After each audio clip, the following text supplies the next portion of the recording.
after this. Thank you very much. Your Excellency, good afternoon, everybody. I think when you asked that question of how the counties fared, I think the counties are the total picture of the whole country. And as Waziri has said, everybody was totally unprepared. And it is the leadership, and I would like to emphasize that the issue of leadership, where quickly His Excellency sprang into action and formed these layers of committees.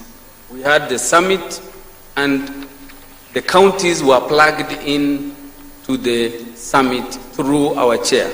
So there was even a co-chairing of the summit between the President and the chair of Council of Governors.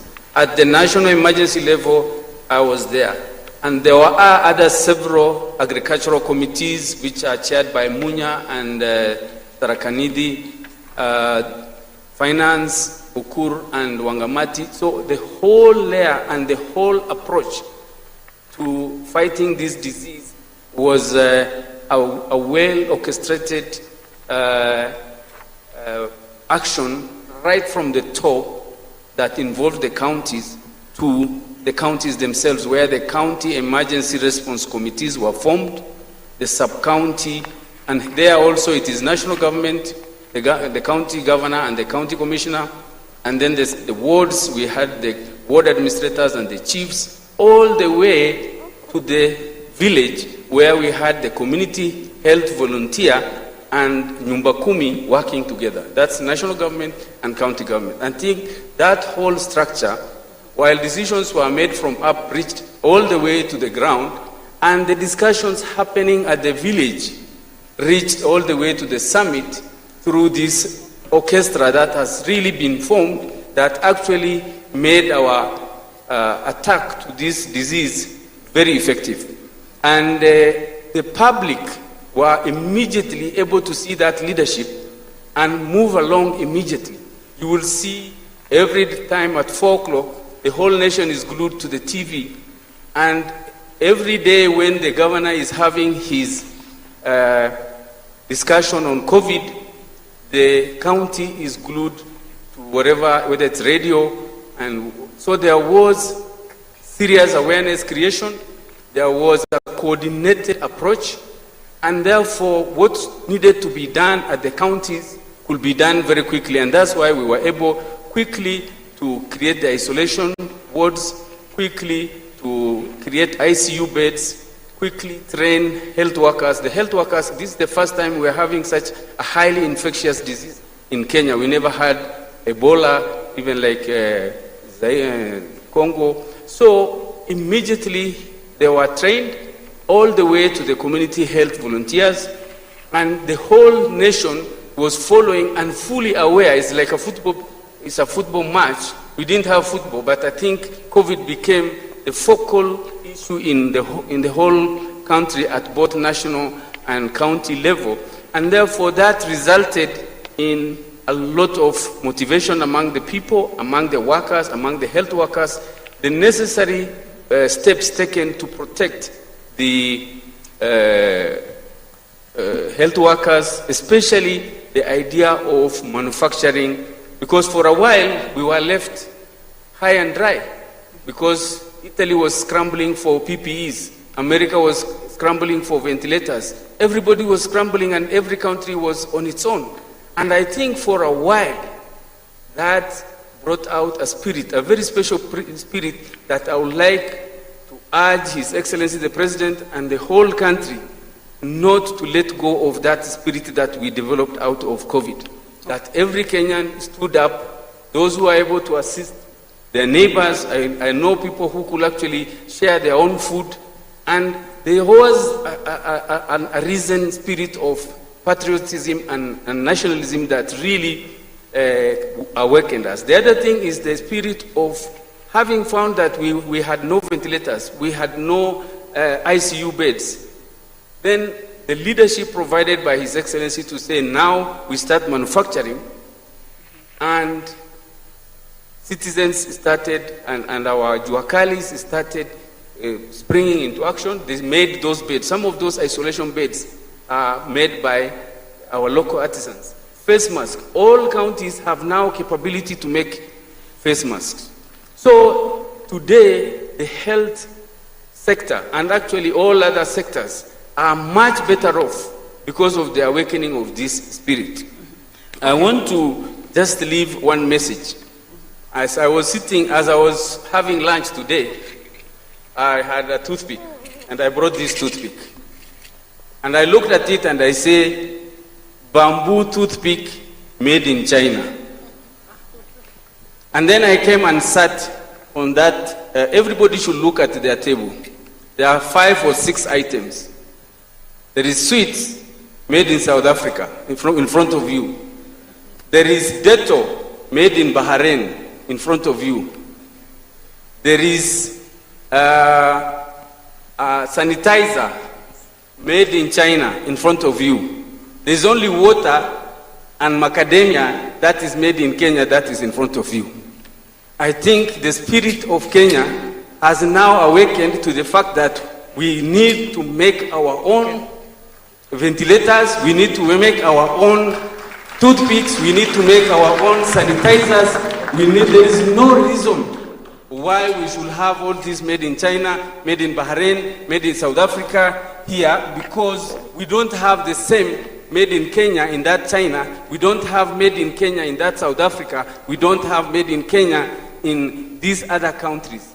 We need to therefore carry the spirit that has awakened. COVID brought its own death, its own wreck to the economy, but it awakened the spirit of Kenyans to be patriotic and to produce face masks, ventilators, PPEs that are of high quality. Therefore, something must come out of here that we should actually, and I'm grateful that this book, the Preferential Procurement Master Roll, and I thank Betty, to have produced 334 items that we can produce. Why should we still use other countries' items when we can produce these 300 and more? And this should be now the baseline, and we only have to go higher.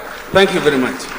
Thank you, Governor Kuti. I think we have veered off from the health response, but it's good at least to bring the Kenyan spirit and the spirit of patriotism. So I'll quickly go to Dr. Ivan Jenga, the chairperson of the Kenya Medical Practitioners and Dentists Council, just to ask about quarantine, because your council was really responsible in looking at our quarantine facilities. And at the beginning of the pandemic, we got a good number of cases from quarantine. Why was this? Were we unprepared, or were there any lapses that really caused people to contract the virus from quarantine centers? Thank you, Mercy. Your Excellency, I think this is a very good time to reflect on our challenges, our mistakes, and the strengths that we've learned moving forward. Mercy, I remember as soon as the airspace was closed, the Medical and Dentist Council, that's a regulator of health, was told to get other teams and other regulators together and set up quarantine centers for all the incoming flights. And the people that, and I think, yes, there were mistakes, Mercy, when you say we went wrong, but I can tell you, I think that's one of the most important steps taken by our leadership that actually stopped us, and we may live to say this is maybe why we don't have the numbers, the enormous numbers that we were expecting.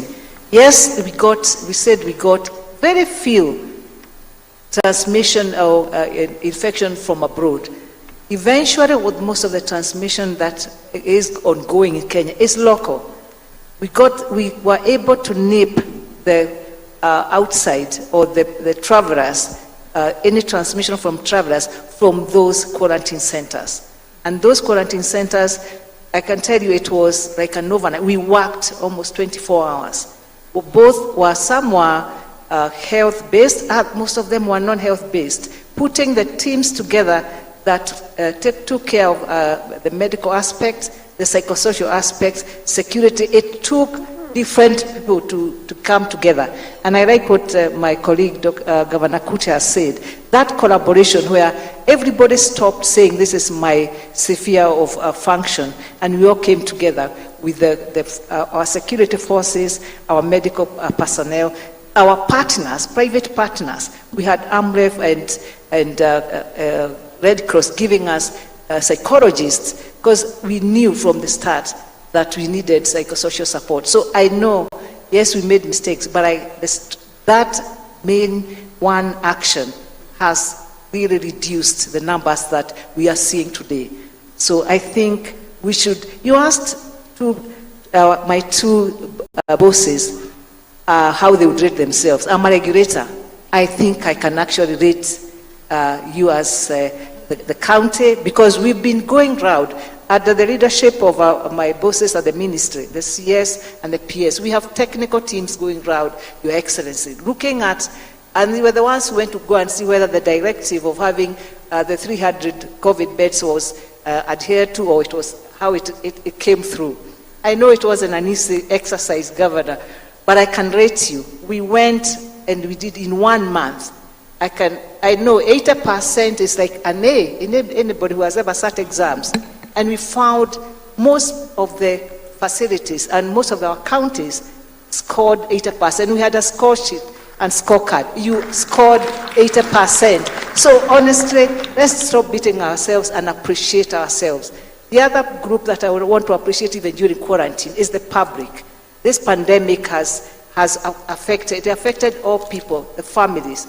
When you took people to quarantine, the families were also affected.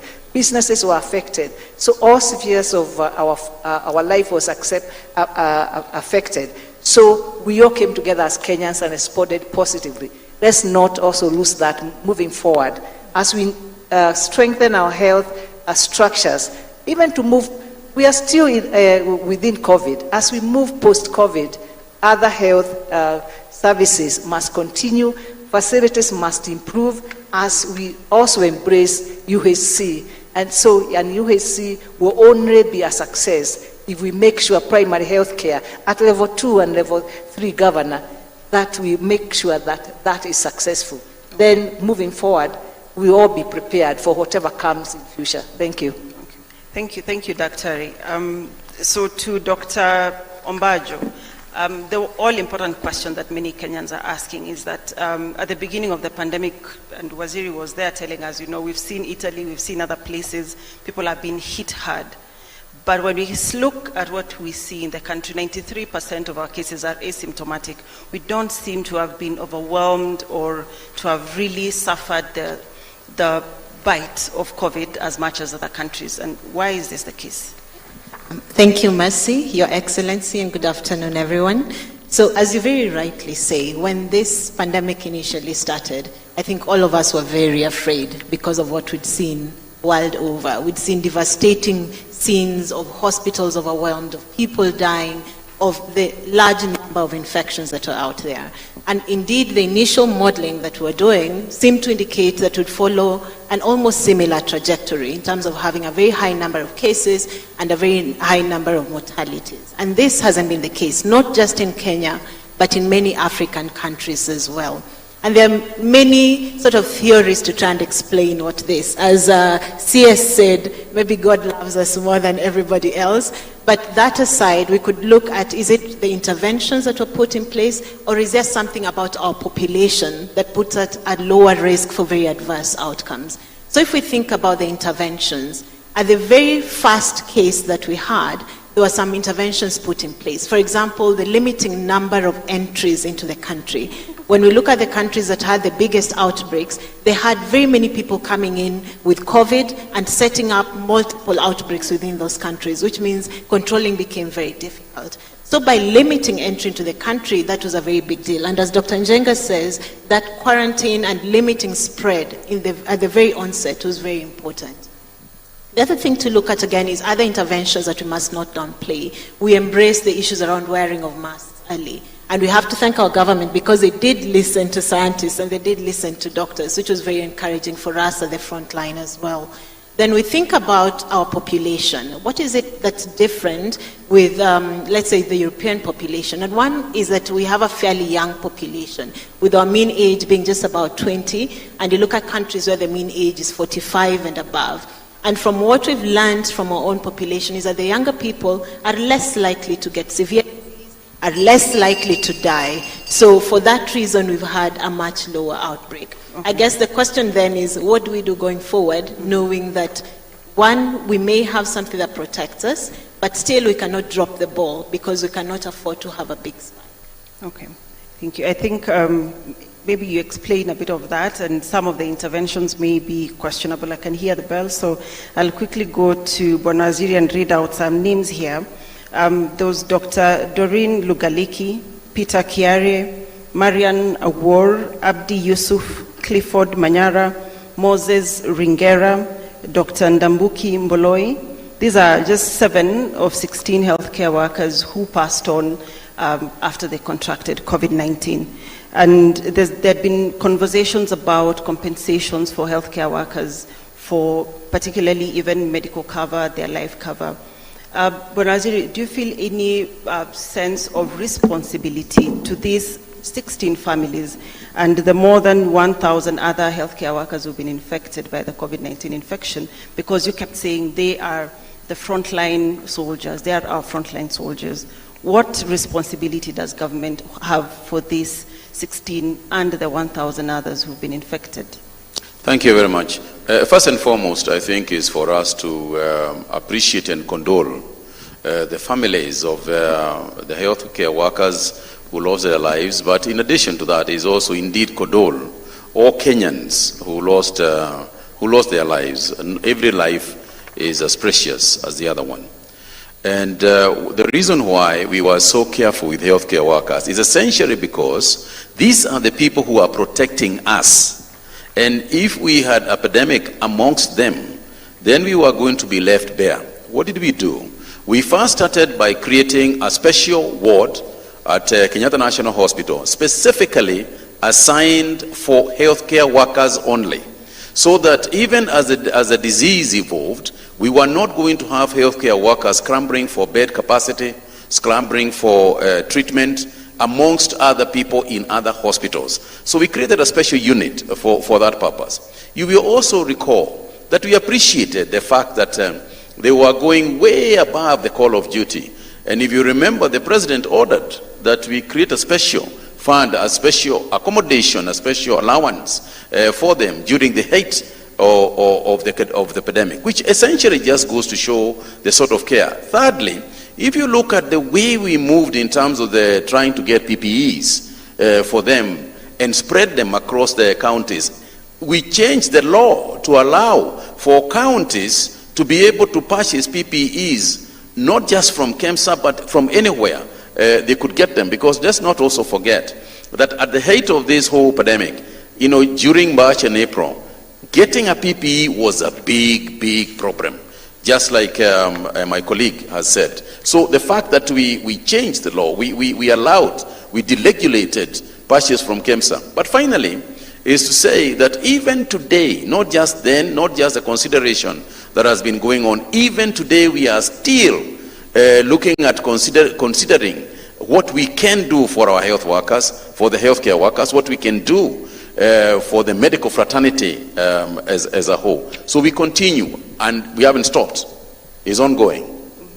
Okay, thank you for that. But the families or these healthcare workers have been waiting since the announcement, since everything was passed. Is it the wheels of government, or what's holding all this back? I think that a lot of what we have said has already happened. A lot of what we intend to do, for example, the issues of insurance and so on, are issues that are ongoing in discussions with the institutions that are responsible for that. We agreed that, for example, the NHIF was going to be able to cover the healthcare workers. We agreed that the county governments could also get cover from NHIF, for that reason. So it's ongoing. Every day we try and improve a little bit more. And if you talk about the lessons that we learned, that's one of the lessons to learn, That's one of the areas where we thought we had not really crafted properly in the past. We had not really crafted properly and in a response within the health community that is responsive or that is in keeping with, at the same size as the disease burden that we were experiencing. And yes, that's a challenge. And the worst thing we can do, in all the challenges that we have had, including the issues transparency, and we discovered that transparency is a currency, for lack of trust and speculation. Therefore, all these things are lessons that we have learned, and we can't bury our heads to the ground like the proverbial ostrich and assume everything is okay. We will continue to face them as we should. Thank you, Bwana Waziri. And now my last question to the doctors. Cholera is still here, Ebola is in the neighborhood, climate change is here. Will the country, from what you've seen in very few words, will the country be able to face the next public health emergency that comes its way? Can start with Governor Kuti, then Dr. Njenga, Dr. Eva, then Dr. Ombajo, then we close it there. I think the lessons we learned is such that we are more prepared, much more prepared, both at the national level and at the county level, and also the fact that we now have a highly trained staff. The training we gave the staff for pandemics, especially highly infectious diseases, has put us in a better place. The investment we have made in the health in terms of infrastructure at the county level has actually improved our capacity very much. So we are much better off, definitely. Dr. Njenga? I believe that we will do better and we will continue to do better. And we are not saying that the pandemic is over. So please, the message out there is that we should not let our guard down. The corona is still with us. What we are doing is continue strengthening our infectious and isolation hospitals, Governor, and make sure that across with the national and the county governments, that collaboration and that friendship that has developed, we must continue, and involving the community. Community engagement is going to be the key, so that everyone knows, every member of this of our population knows that the responsibility on how we respond and how we contain any pandemic or any endemic is a responsibility of each individual. But I think we've shown the world that we can do it. Mm-hmm. Dr. Lois? Thank you very much, Mercy. I think, yes, we are better prepared to handle a future epidemic. But having said that, before COVID came, I ran a unit where we had many patients with cholera every day. Since COVID came, we haven't had a single case of cholera. So clearly we are washing our hands more. We are washing our hands more. We are eating at home more, perhaps. But there are certain things that we've learned as a population that we must not lose beyond COVID. The simple hygiene measures have to continue. Thank you. Thank you very much. We'll wrap up this panel here. Thank you, CS Kagwe, Governor Kuti, Dr. Njenga, and Dr. Ombajo. I'll welcome the next panel, led by my colleague Trevor Mbija. This is the panel on resource mobilization and utilization for COVID-19 fund. But as we exit, there will be a video just running, so please do watch the video, then the next panel is coming in.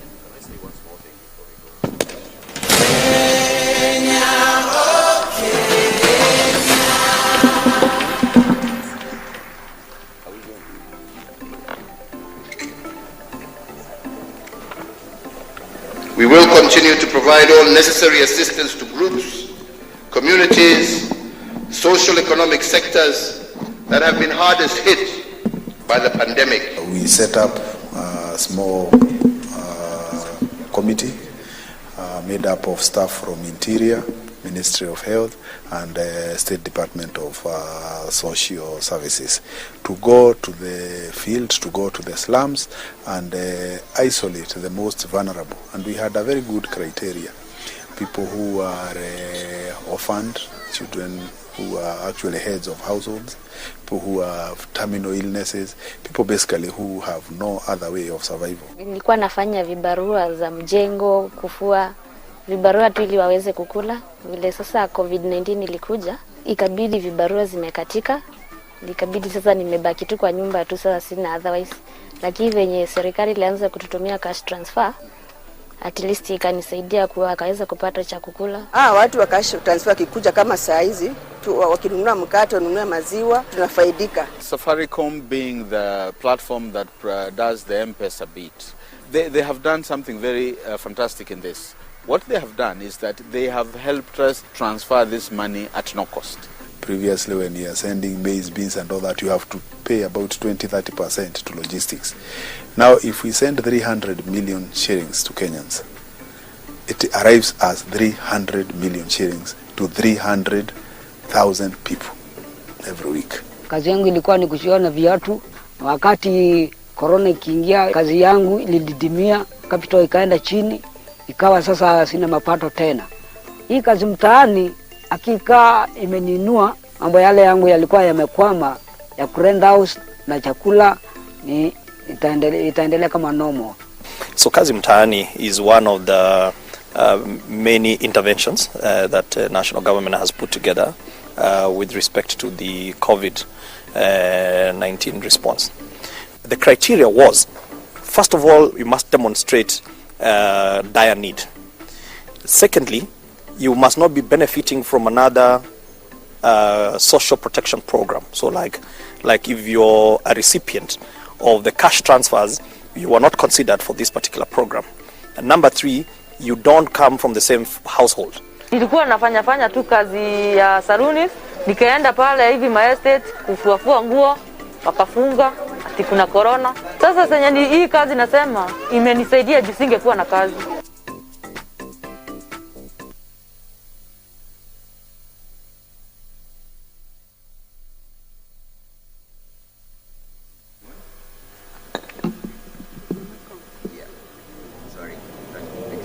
My microphone is on. Thank you. There we are.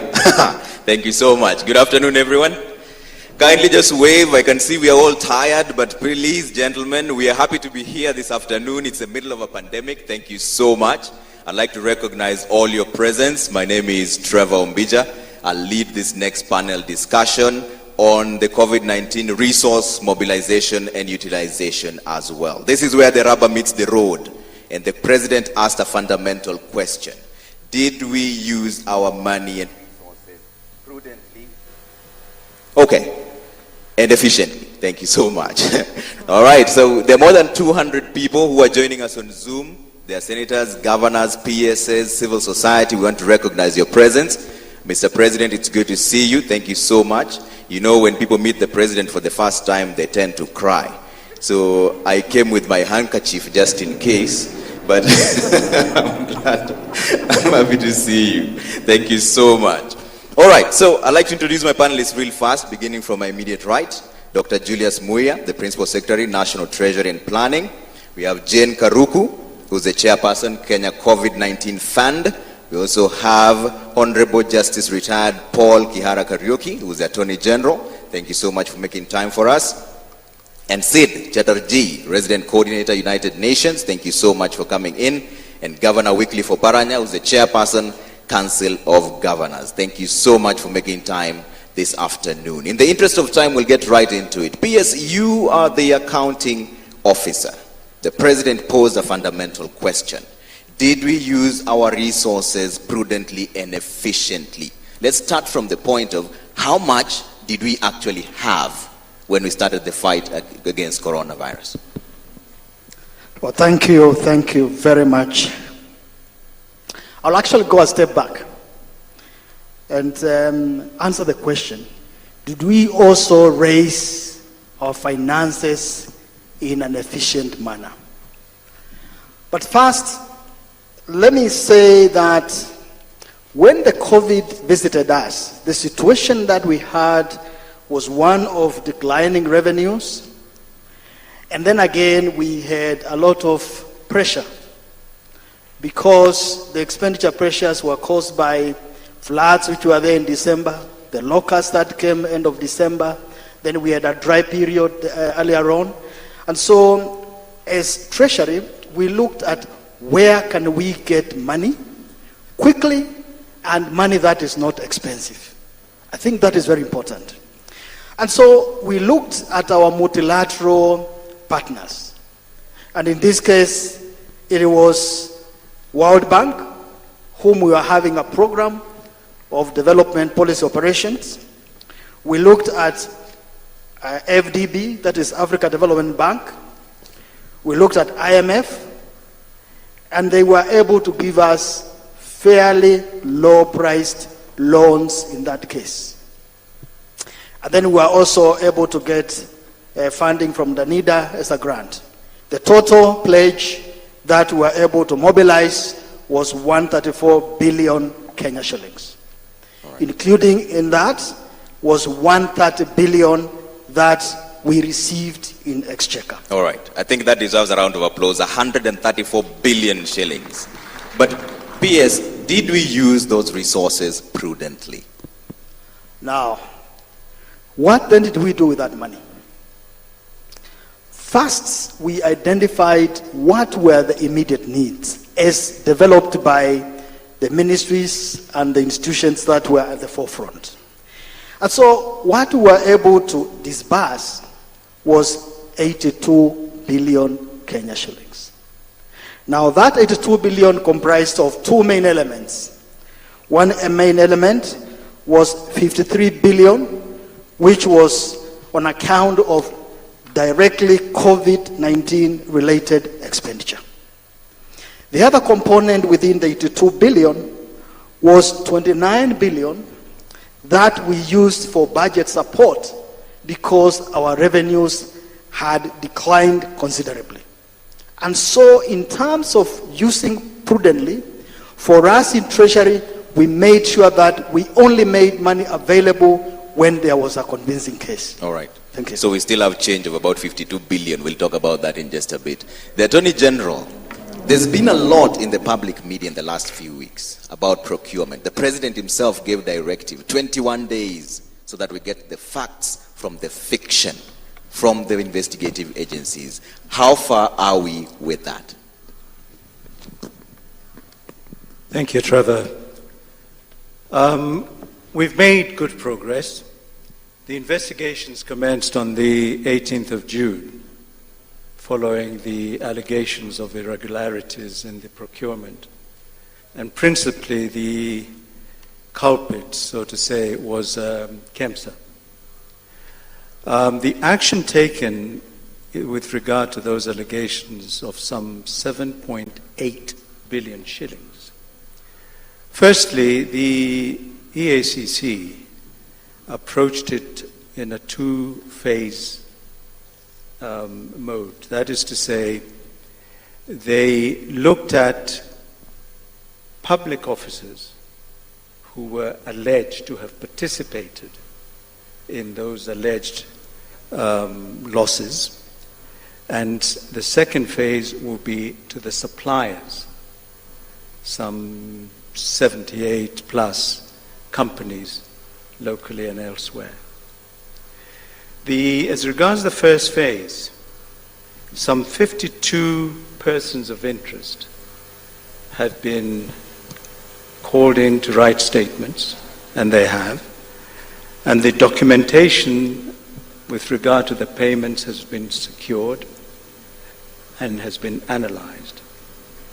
And as we speak, a report has been tendered to the Director of Public Prosecutions with regard to those cases involving public officers. And the DPP is currently reviewing that material and will at some stage in the very near future decide on whether or not prosecutions will proceed. Yeah. Even as that is going on, the EACC has embarked and is progressing well on the second phase, which entails, as I've just said, the companies that were the suppliers. That is the current state of play. Yeah. What are some of the lessons you think we should learn from the relationship between the Ministry of Health and KEMSA, for example, so that there's not any backpedaling and also it was me, it wasn't me, she said, who said, nobody said. How can that be made more efficient? Well, this will be informed more when we have completed the investigations. because there'll be administrative issues, there'll be legal issues that come into play. We will examine the legal framework, and we did this with the other cases that have preceded this, like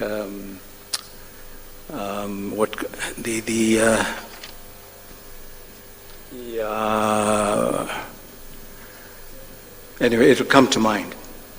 But as CAP Secretary Mutahi Kagwe observed earlier, our institutions are only as good as the persons who lead them. And as His Excellency has said, and persistently in the war against corruption, he has led from the front by personal example. That is very, very, very critical. And as leaders, whether it is at ministerial level, whether it is units like KEPSA and so on, the leadership must be above board. And we assume in a time when we are caught up in a situation like we have, that we're good. Of course we're good. Yeah. But we forget one fundamental. There are people out there working night and day to take advantage of these pandemics, these very circumstances, to make money. If you don't believe me, go read the 1948 novel by Albert Camus, who is a French author, who detailed the effects of a bubonic plague and the effects that has on men. Okay. There was an old pharmacist there who was hoarding medicines and selling it at sky-high profit. Okay. We have the same in this country. All right. We must say as a nation, no, we are not going there. All right. Thank you so much. Governor Oparanya, you've been on the receiving end. The Control of Budget report mentioned that the counties could only account for 3 billion shillings out of 13 billion shillings. At the time, it needs to be made clear it was at the time. But how do you rate the performance of counties when it comes to the resources? How much was allocated to you and how well did you use it? Thank you very much. First of all, you must understand that there were county response committees that were formed, and it was the responsibility of these county committees to come up with measures to contain the spread of the disease. And in the process, these very committees came up with work plans, financial requirements that was required, and this was the coordinating committee. At the initial stage, because as counties, we were not sure where we were going to get funds, we agreed each county to prioritize their own requirement. Through that process, counties were able to put together 6.1 billion through virements, and the amount varied from one county to the other. I think the lowest county provided about 10 million, and the highest county provided 400 million. This is the figures that we got at the Secretariat. But at the national level, because when the disease started spreading, of course, through His Excellency, he organized extraordinary summit where we met, and we requested as county government that we needed support. In the process, we were given 5 billion from the national government through the order of His Excellency, the President. Now, it reached a time when we thought that we could motivate frontline health workers. And when other counties were thinking of how much to pay, we engaged SRC. And SRC came up with standardized or uniform payments to these to the frontline workers. And through the Ministry of Health, we were given 2.36 billion. That is the only money I can say that we received directly from the national government. But however, we did receive 350 million shared equally to all counties from Tanita. 350 that went direct to level 2 and level 3 hospitals or health centers. And then finally, we received a donation of 30 million to specified counties, about 13 counties from the EU. But this money unfortunately never went direct to the counties. The EU used independent agents to carry out activities in the few selected counties. And that's the money that we received. For the 5 billion we received, a special audit is being carried out by the Treasury, by our internal audit, National Internal Audit Office.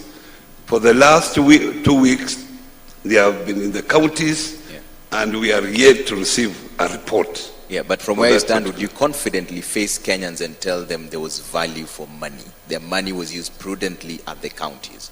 I can tell you that this money was prudently used.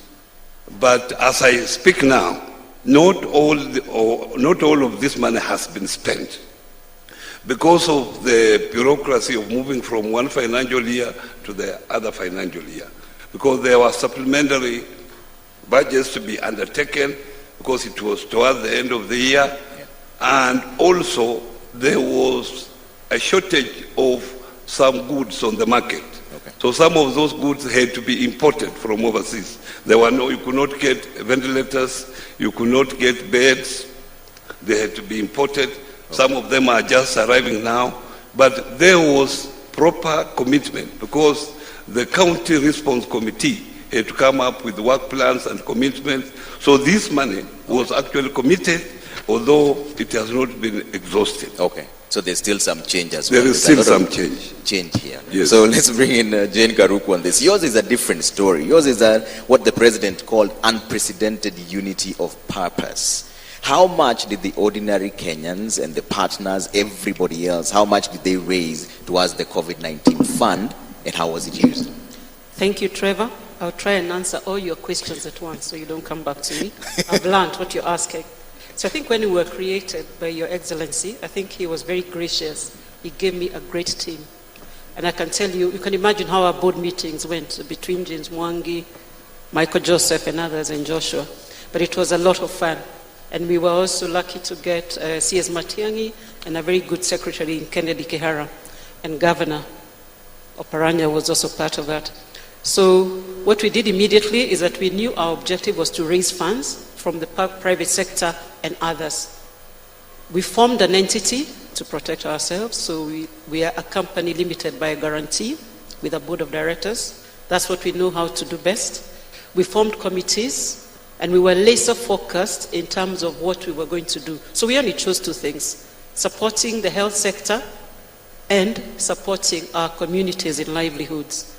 We brought on PwC, Deloitte, and KPMG, and Ernst & Young to make sure that we can fully account, and Trevor can answer you 2 years from now whether our money was well used. So we did it up front. We also brought experts to support us with health. So the health committee, which was led by Dr. James Mwangi, we adopted Professor Masharia, the great ENT specialist, and a group of medical doctors, Union, KPMDU, Nursing Council, and clinical officers, etc., because we didn't know what was going on. This was tough. We then made a few principles as a board. We said, whatever happens, we are going to pay a premium for buying local. So we said any money raised in Kenya is going to be spent in Kenya so we can sustain and build Kenya jobs. We then said that anybody who's going to help us with this work is going to do it for free.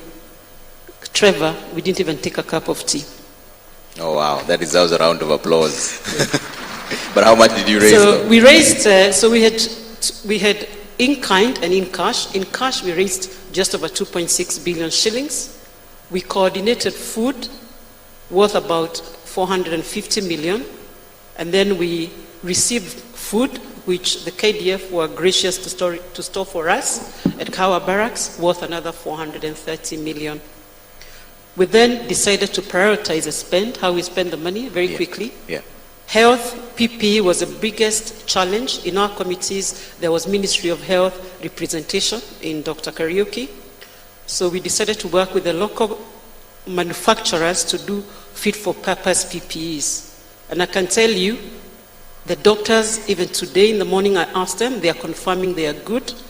And Betty and other people have started exporting into the region. So that's good. We worked together with Kenya Association of Manufacturers. And Phyllis, who's the CEO, worked very hard together with the health guys, sometimes even up to 1 a.m. at night, visiting factories to see whether we can produce. And Your Excellency, we were very shocked at the capacity we have in Kenya. We were even embarrassed. We visited Kitui with the governor. We visited across the country, Nakuru, a lot of places. And I can guarantee we can buy Kenya and build Kenya. And I think I like what Governor Kuti said. Let's get back. So in terms of the other things, so we bought PPEs, 1.5 billion we've allocated. We chose 65 COVID-related hospitals across the country and a few others like Madari and the military hospital just across. And we are also supporting Kiambu with Tigoni Hospital because it's by the road, it takes a lot. So together with Kiambu County, we are refurbishing Tigoni Hospital, Buy Kenya, Build Kenya principle. Yeah. We then bought, so for the PPEs, we've promised the country that in the 65 hospitals, for 18 months, we are going to provide PPE. If we don't need, we can divert that money. But that's a promise we made. Yeah. We then decided to give masks to our communities in Nairobi. We bought 2.6 million masks at the price of 100 million shillings, and we've distributed, supported very well by Ngao and county commanders and other people, partners that we were working with. The other thing we've done is we supported the doctors with psychosocial support, worth about 95 million. I know you want to stop me, but I'm answering all your questions, Trevor. And then the last thing is what was really, really pleasing to all of us was the money we gave to the needy communities, about 100,000 people in Kenya, in Nairobi and the environs. We gave 1,000 shillings per week for a month, worth about 400 million shillings. Safaricom gave us a moratorium from Fuliza. Yeah, I was about to ask you about Fuliza right now. To tell our people to remove the money. They had a moratorium of 48 hours. Okay. Otherwise, it was going to be swallowed or measured by Fuliza. So thank you, Peter. So that was good. So what have I not answered you? So have we used our money well? We think so. Yeah. Because we think we have transformed the local industry. And I think when we give back to Kenya, it's that we can do anything. Okay. That work with all those manufacturers was done within 2 weeks. All right. And there was a question of Your Excellency, then I shut up. He said, were we slow? Imagine if this capacity was in the country. We could have had PPEs on the day. Because all we needed to do was order, but it was not there, and people had to develop. Thank you very much. I'll actually wind up with the lessons that we've learned in just a bit, but let me bring in Sid on this. Sid, you represent the international community. What was the biggest role of the UN in fighting COVID-19 in Kenya, and are you happy with how the money was spent? Perhaps it's important that I start at the very beginning, and the very beginning is in 2017, if you recall, President Kenyatta actually declared a national drought emergency in February. So what we were confronting, and people need to understand this, is a massive blow because of the drought itself, which had been simmering over time, and then comes the floods. Then we have the COVID, and then we have a locust invasion, and it was major. So essentially, Kenya was confronted by a triple crisis, ladies and gentlemen. It was not just COVID. And if you were to ask me on a report card on Kenya's performance, it's an A+, and I say that without equivocation. Secondly, let's look at what the United Nations family did. And I really want to commend the leadership of CS Yatani and CS Eugene Mwamba. By March of 2020, we sat down together at the United Nations family, repurposed $45 million or 4.5 billion Kenya shillings from our existing UN Development Assistance Framework to respond to this public health crisis. An additional appeal was put out on the 9th of April, again together with C.S. Yatani and Eugene Vamalwa, and approximately $58 million was raised, or about 5.8 billion Kenya shillings. In the meantime, in consultation between President Kenyatta and the UN Secretary General, an additional $10 million was brought in, or 1 billion shillings, for the construction of a hospital which should be ready in the next 2 weeks with Nairobi Hospital, not only to respond to COVID, but something to leave behind as a post-COVID care facility for a 100-bed hospital. On all counts, let me just state this categorically, that we don't have any issues with all the investments we've made so far. That is a good point, because what Jiku has always been concerned was the money stolen. I also want to, but then, the UN is a member states organization. It's not, it's not isolating, it's not on its own. And frankly, we would not have been able to do this had this not been for the absolute and unconditional support of the European Union, the United States, China, the United Kingdoms, Russia, France, Japan, the Nordics, India, Ireland, Germany, Netherlands. I mean, absolutely spectacular. And I really want to single out China for a moment, because the speed with which they were able to send PPEs and supplies, not just to Kenya, but across the 54 countries in Africa, was meritorious on all counts. So it needs to be said as it is. Yeah. With the European Union, for example, we are working very closely with CS Joe Macheru's office in order to digitize procurement, digitize land legislation. So I think it will be technology and innovation that will help us to overcome some of the perceived challenges. Yeah. But on all counts, as the resident coordinator to Kenya, as the UN's resident coordinator to Kenya, I'm very proud to serve in a country which has not just dealt with a triple crisis, but done so with great aplomb. All right. Thank you so much. And I'll give you each 30 seconds to respond to this question, because we only have about 10 minutes. I know time flies. I'll start with Dr. Muya on this. What are the lessons that we've learned going forward? And do you think we responded to the pandemic in the right way, sufficiently, like the President asked? Were we sufficient in our response to the pandemic?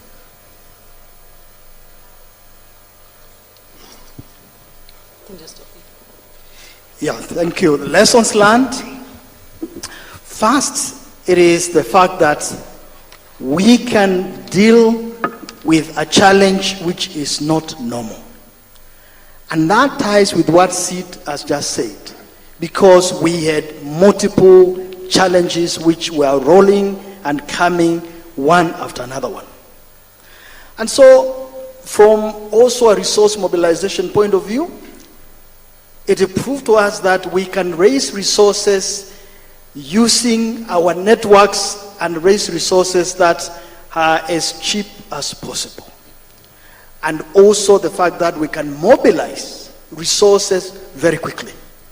But if I can also tie this answer to a question that you have asked, I want also to say we were able, against a lot of demands of resources, to very easily think about how to ration the money that we had, how to allocate, and how to prioritize. And that was using the frameworks of our public finance management mechanism, where we have got a very clear framework there. You've got to follow a budgeting process.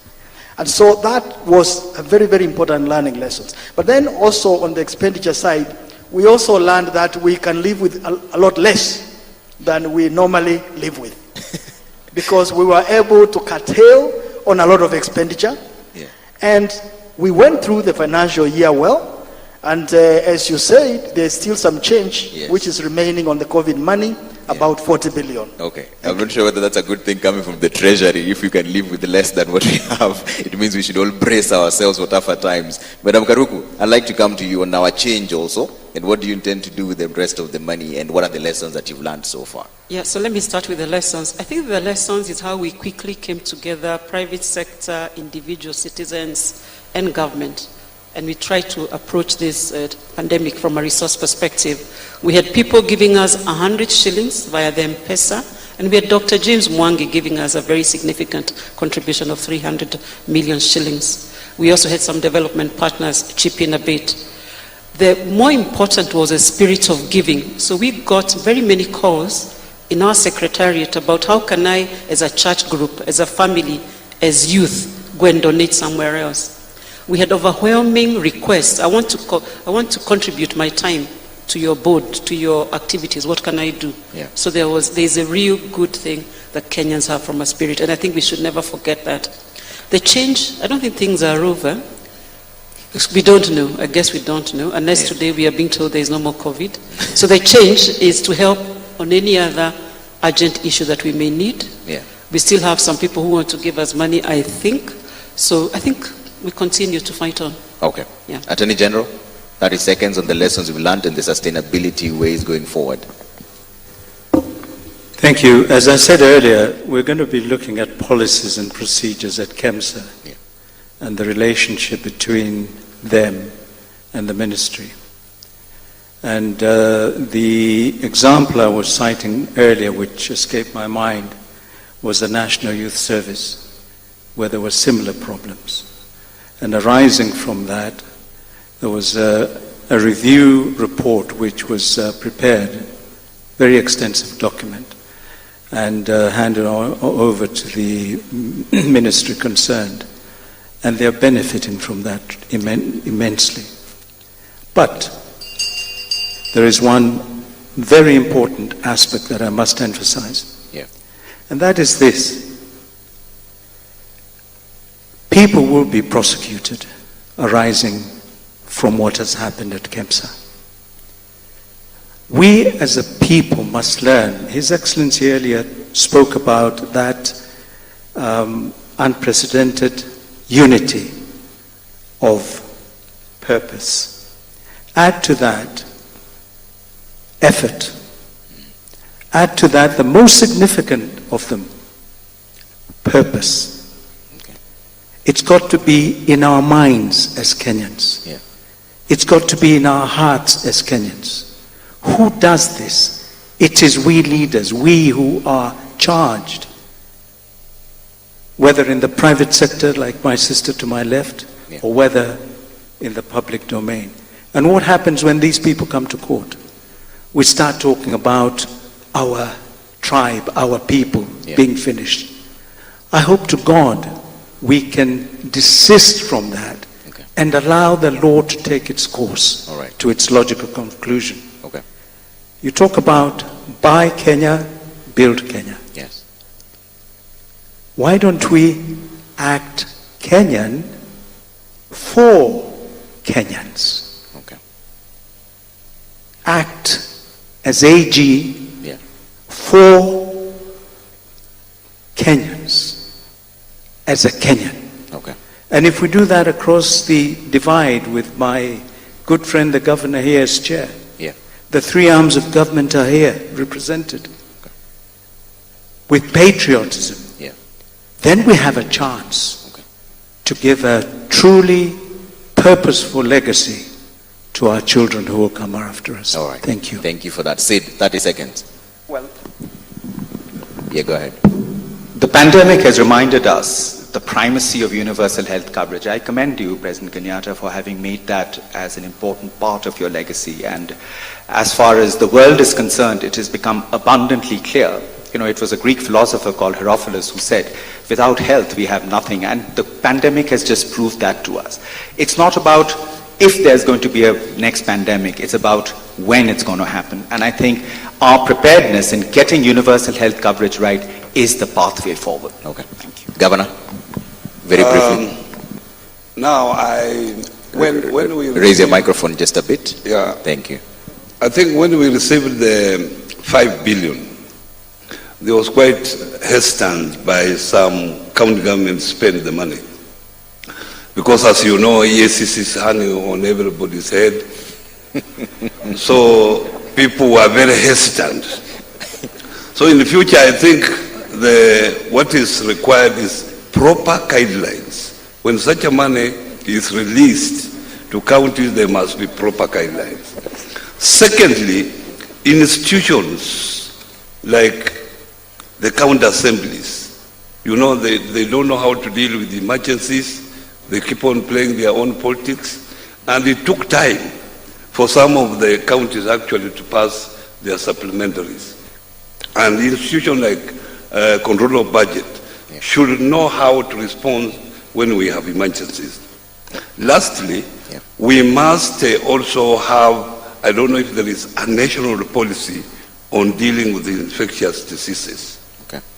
If it is there, then the capacity, the counties have the capacity have not been built at the county level, so that they understand that when such a thing happens, how do we deal it? All right. Lastly, our working together as county government and national government, it has helped to contain this disease. All right. Thank you so much. A round of applause for my panelists as they walk out. That is the end of it. Thank you so much. Just kindly leave your microphones there. They'll be sanitized. And now I'd like to call, you can walk out to the right. Thank you so much. I'd like to call upon my colleague Joy Doreen Bira from DW to moderate the next session. It's about building back better lives and livelihoods. But first, I'd like to draw your attention to the screen over there. We're going to run a short video for you just to see what we mean when we say we are growing back better and stronger. My name is Trevor Mbija. Thank you so much for listening.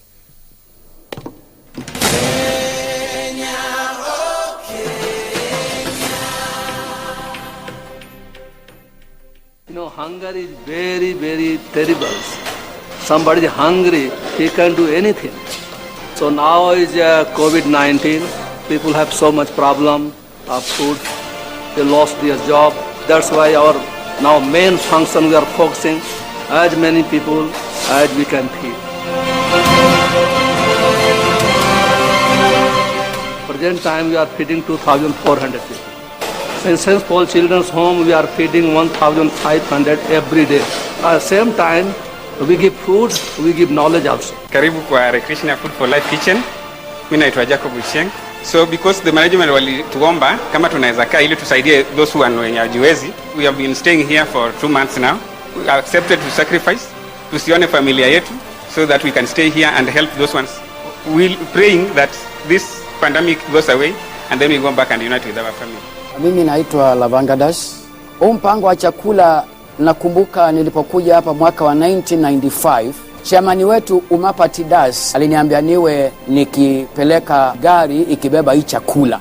Kawa naenda siku 7 kwa siku, Monday to Sunday. Tunabeba masufuria makubwa, watoto kule mwingine anakuja hata na kasuku. Tunawapekulia na wakiona gari tunasikia Hare Krishna wamekuja, Hare wamekuja. Na wakati huo nakwambia wa zamani nilikuwa napatia watoto 7,000 kwa wiki. Lakini siku hizi sababu ya COVID-19 hatutaki watoto sasa, mambo imegeuka. Sababu watoto hawajui social distancing. Tunalete wale watu wazima wanatuambia uko na watoto 5, tunakupatia sahani 7 sababu ya wewe na watoto wako 5 na mzee wako.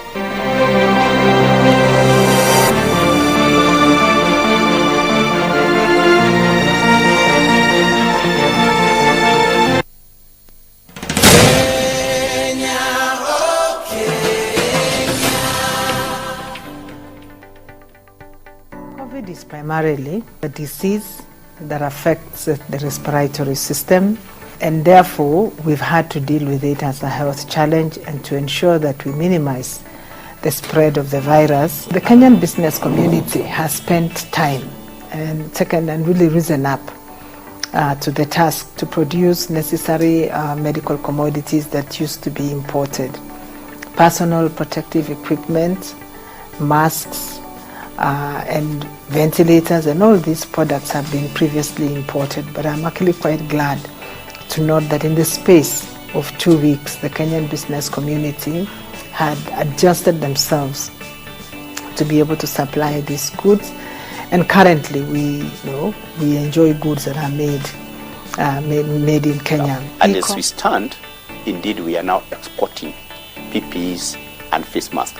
We are very, very far towards developing the ventilators.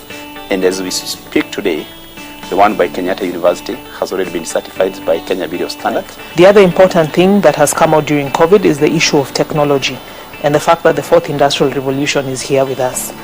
So issues around the Internet of Things, 3D printing, incorporation of technology into the manufacturing sector and also into our supply chains. We have seen e-commerce take a front line during this period.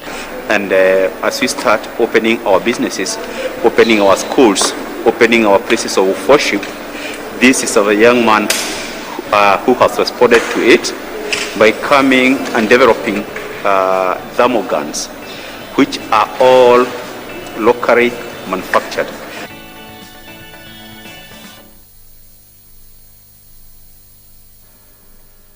Good evening or good afternoon to each and every one of us.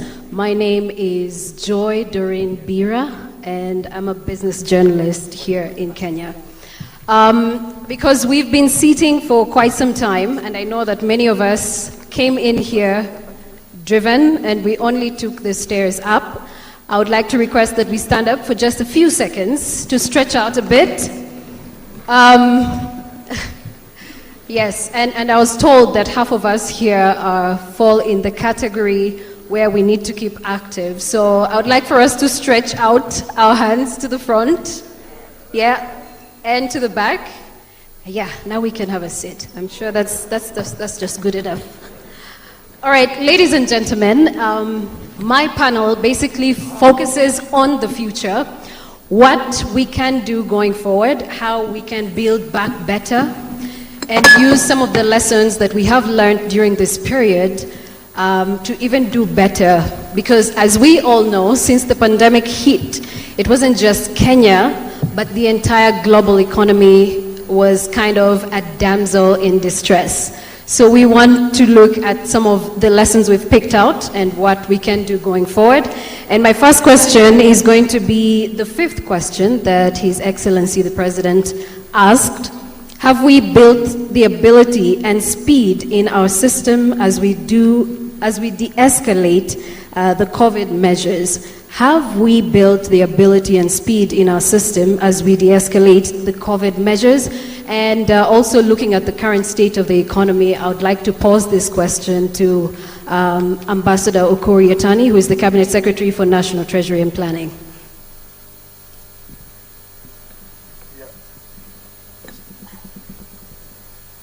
Foremost, let me take this opportunity to thank for this opportunity to put a few things right, to share from where we sit in the National Treasury. You are aware that, we've been hit by this shock like no other, no experience, no reference point any time in history of this country. And therefore, IMF, which is one of the most important financial institutions, predicted doom for the global economy. They predicted a growth of negative 4.9% of GDP for all economies across the globe. That is massive. And through this, and then Kenya, they had predicted both in Kenya and the region that we are going to have a negative growth of 1%. And faced by the circumstance, we had to come in and understand how are we going to deal with it. Of course, trade has been affected, the productive sector has been affected, the financial services have been affected, and therefore also there is the compelling need to continue servicing the country, particularly in expending more on the health sector. And as a result of this, and under the direction of our President, we are to come out and identify what are the critical elements that needs to be underscored. One, that there has to be a reason as to why we should contain sustaining liquidity in the economy. We have to cushion business, create, if not create, but at least sustain the jobs that are there. And additionally, there are also a significant number of this country, Kenyans, who either lost jobs or lost opportunities, and therefore they needed to be supported. Those were the parameters that we are looking at. And that's how we came with the first line of intervention, by coming up with a combination of both fiscal and monetary measures, by making sure the economy remains liquid. How did we do it? We had to take an equivalent of a pay cut as a government to reduce on the VAT from 16 to 14%. We had to reduce on income tax, both for corporate and individuals. Additionally, we had to forego taxes for any Kenyan who is working, who is earning 24,000 Kenya shilling per month. The net sum of all these, additionally, we also put pressure on governments, both national and the county government, to honor payment of pending bills. We had to carry out a refund of VAT to the tune of 10 billion. Additionally, we also support the vulnerable segment within our society by providing resources to the tune of 10 billion cash. The net sum of addition on the monetary front, the governor of CBK is here. We had to reduce the central bank lending rates from 8.25% to 7.25%. We also had to ask the suspension of listing of loan defaulters in the credit bureau. In addition to a number of other interventions, including even taxes at the lower level. Right. And as a result of this, we had to forego Kenya shilling 172 billion in form of lost revenue for the government. But we also did heavy investment, particularly in the areas of the informal settlement, by making new roads, by constructing over 100 boreholes, doing also health facilities. And the next sum of all these is to increase the agile levels of our people, and with a view of also fighting, the spread of the pandemic. Now, we came to the second layer. The second layer, because that was the response to the initial shock. But in the medium time, we also came up with a stimulus package, where our motivation is to make sure that we not only create jobs, but provide livelihood for the people. That's why you see the Kazi Mutani. There works along all these, and the next sum of all these is to substitute mechanization of contracts or, public labor using local labor. Right. Making sure that, at the end of the day, we have decent work to do, we can also have money in the pocket and also support the local economy. So would you say we have built the ability and the speed in our systems to de-escalate? Very much. Yeah. Were it not for those immediate intervention, things will have been different. Right. And that's why Kenya is different from the rest of the region. And how is it different? All the vital indicators of the economy are actually, we have disproved the prediction that across the globe. We were expected to grow at a negative 1%, but now our growth is at 2.6%, the highest in Africa. Okay. And this is very positive. Yes. We have the inflation rate that was predicted actually to go through, the roof. But now we have an inflation rate that's lower than last year around this time, at 4.3, when last year was at 5%. Okay. And we are also lucky because God has also given us sufficient rain. We have enough food. And as a result of this, not only the supply of food at a cheaper rate, but also the adverse effect on the manufacturing sector has been mitigated because most of our manufacturing sector is in the agro processing. I think those are things but importantly, we do not want to stop there.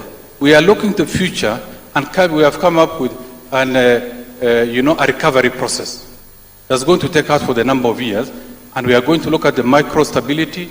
We are going to look at resource mobilization, not from loans, but within, by ensuring that the PPP works as expected. And those are and also entrenching the place of ICT, because we've realized that indeed this can be a turnaround of the economy by investing in that area. So those are things that we are looking at. All right. I would like to pose the third question that the President asked. Were we sufficiently responsive to the unknown twists of this pandemic? And in looking at it from an industrialization perspective, CS Betty Minor, I would like to pose this question to you. Do you think that we were sufficiently responsive to the unknown twists of this pandemic, looking at it from that perspective? CS Betty Minor, the CS for Industrialization, Trade and Enterprise Development. Thank you very much. Okay, I think that's the. Thank you very much for that question, and thank you very much, Your Excellency, for putting this conference together. From where I sit, I think we can answer that in a very strong affirmative. There is a Kenyan often saying, I think your car breaks down on the side of the road in a small village, and somebody shows up, those cars that you could fix, and you explain, and they tell you, inawezekana. And it's a guy who just came out from nowhere. But I think that can-do attitude of Kenya is what has saved us during this period. The response, for instance, to production of medical commodities, CS Kagwe just mentioned it at one NERC meeting and said, we're running short of ventilators. Can these people make it? In the presser, immediately after that, we challenged the motor sector to come up with ventilators. In 2 weeks, flat, we had a prototype we were reviewing in our office. And right now, we have 2 which have been calibrated and are out for clinical tests. It's been done in less than 6 months. These guys had never done ventilators before, but now it's actually something that could go into the market before the end of the year. We've talked about face masks and stuff like that. People have actually produced, we are exporting. In the beginning, we shut down, because of social distancing. A lot of workers went home, but in no time, people had spread themselves out. We had shut down because of exports to Europe, because there was a collapse in the market there. The statistics that have just been released today by the Export Promotion Council shows that in the last 5 months, we have exported, the last 9 months, we have exported more than we did last year. And it is because Kenyans rallied, bore these restrictions, but they were very, very determined to work. So in that sense, I think our response wasn't really surprising, because I think it is innate in Kenyans to respond to these to situations. We've got a very, very positive attitude, and we have taken this opportunity to construct ourselves. The way the government in Kenya responded, we talk about lockdown, but when you read about what other countries have done, we actually haven't had the lockdowns. We have had restrictions, but people have managed to work within those restrictions. We've had guidelines, and people have observed that guidelines. Thankfully, as Dr. Ambacho says, by observing the guidelines, you're not as sick anymore, but you're productive. And I think that for me is, answering that question, is that we have really taken this opportunity. The second thing we've used this opportunity is to rebuild back our confidence in our own industries. We've been talking Buy Kenya, Build Kenya, but we haven't taken all the necessary steps to actually do that. Thank you, Jane, for the committee for buying from Kenya. We have gazetted a list of products that can be